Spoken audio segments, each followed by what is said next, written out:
J'ai dit que le vagin ne devait pas sentir la rose. C'est ce que j'ai dit. Je n'ai pas dit que le vagin devait sentir mauvais. Le vagin a une odeur caractéristique. Ceux qui savent le savent. On va pas s'attarder sur ce point-là. Déjà, c'est vos comportements, le fait de faire la douche vaginale constamment et de dénaturer la flore qui entraîne cette mauvaise odeur dont vous avez beaucoup parlé en commentaire. D'accord. Aujourd'hui, j'ai décidé de vous parler de 5 tips qui vous aideront à avoir une bonne hygiène intime. Reste sur ma vidéo, j'ai encore quelque chose à partager avec toi. Et je suis docteur Mylène Rolonou, je suis médecin généraliste et je suis activiste pour les droits en santé sexuelle et reproductive. Sur cette page, c'est 100% prévention, 100% sensibilisation. Reste là, j'ai encore quelque chose à partager avec toi. Premier tips, lavez uniquement l'extérieur. C'est-à-dire que quand vous voulez faire votre toilette, assurez-vous de laver à l'eau claire. Je n'ai pas dit l'eau teintée de clous de girofle, l'eau teintée de clous de girofle et ail parfois, des fois tomates. Bref, vous avez beaucoup d'astuces. Mais l'eau claire et lavez uniquement l'extérieur. Tout ce que vous pouvez voir à l'extérieur, lavez-les et lavez-les correctement. D'accord? Mais n'envoyez pas les doigts au fond à la recherche d'un nettoyage interne. N'envoyez pas de l'eau. Parce que ce que vous risquez de faire, non seulement vous allez apporter des microbes qui étaient dehors, mais en plus de ça, la flore vaginale qui se gérait très bien, vous allez aller la dénaturer. Et c'est ça qui vous cause des infections mycosiques à répétition, des infections bactériennes à répétition. Et vous allez penser que c'est autre chose, mais ce n'est que ça. Donc, c'était le premier tips. J'ai dit de laver, mais est-ce que vous avez la bonne technique pour laver? Le lavage se fait toujours de l'avant vers l'arrière. De l'avant vers l'arrière. Pourquoi? Pour éviter de coloniser les microbes qui se trouvent au niveau de votre marge anale et de les amener au niveau de votre appareil génital. C'est très important. Lavez toujours de l'avant vers l'arrière. Ça, c'était le deuxième tips. Le troisième tips, choisir des sous-vêtements adaptés.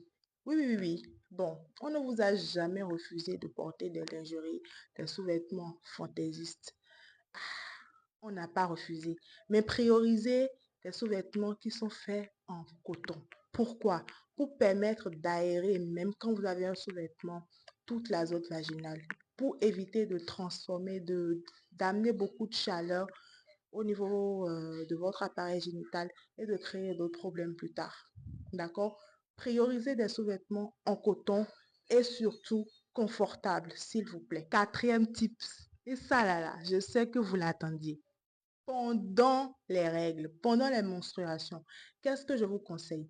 Je ne saurais pas vous conseiller directement le type de garniture que vous devez utiliser. Allez voir des personnes qui sont mieux renseignées que moi. Ce que je peux vous dire, c'est que peu importe la garniture, vous devez la changer régulièrement. À chaque fois que vous avez l'impression qu'elle est pleine, il ne faut pas hésiter à la changer régulièrement. D'accord? C'est le seul moment où vous êtes autorisé à faire une douche vaginale entre griffes. Et là encore, là, on vous demande de laver correctement, de sorte à ne plus avoir l'impression d'avoir de la gêne. N'oubliez pas que pendant les menstruations, le col de l'utérus est légèrement ouvert. Ce n'est pas un col ouvert béant, mais c'est légèrement ouvert. Et parce que c'est légèrement ouvert, vous êtes plus enclin à faire des infections plus graves. Parce que les bactéries auront plus de facilité à monter, d'accord, et aller toucher les organes internes. Vous comprenez un peu? Donc, ce n'est pas pendant les menstruations que vous devez commencer à utiliser toutes les astuces que vous connaissez. Non, non, non, c'est vraiment plus dangereux. Donc, changez régulièrement vos garnitures, lavez correctement à chaque fois pour avoir l'impression d'être totalement propre. Et on passe au cinquième type. Il y a ce type-là que beaucoup de personnes ignorent. C'est le fait d'uriner après les rapports sexuels. D'accord? Vous n'êtes pas sans savoir que quand on a une infection en bas, ce n'est pas toujours l'appareil génital qui est touché. Votre appareil urinaire également peut être touché parce que chez la femme, les deux voies sont totalement distinctes. D'accord? Il est conseillé de toujours uriner après un rapport sexuel. Des études auraient démontré que les personnes qui urinent après un rapport sexuel avaient moins de risques de faire des infections urinaires. Parce que ce qui vous dérange en bas n'est pas forcément une infection génitale, ça peut être également une infection urinaire.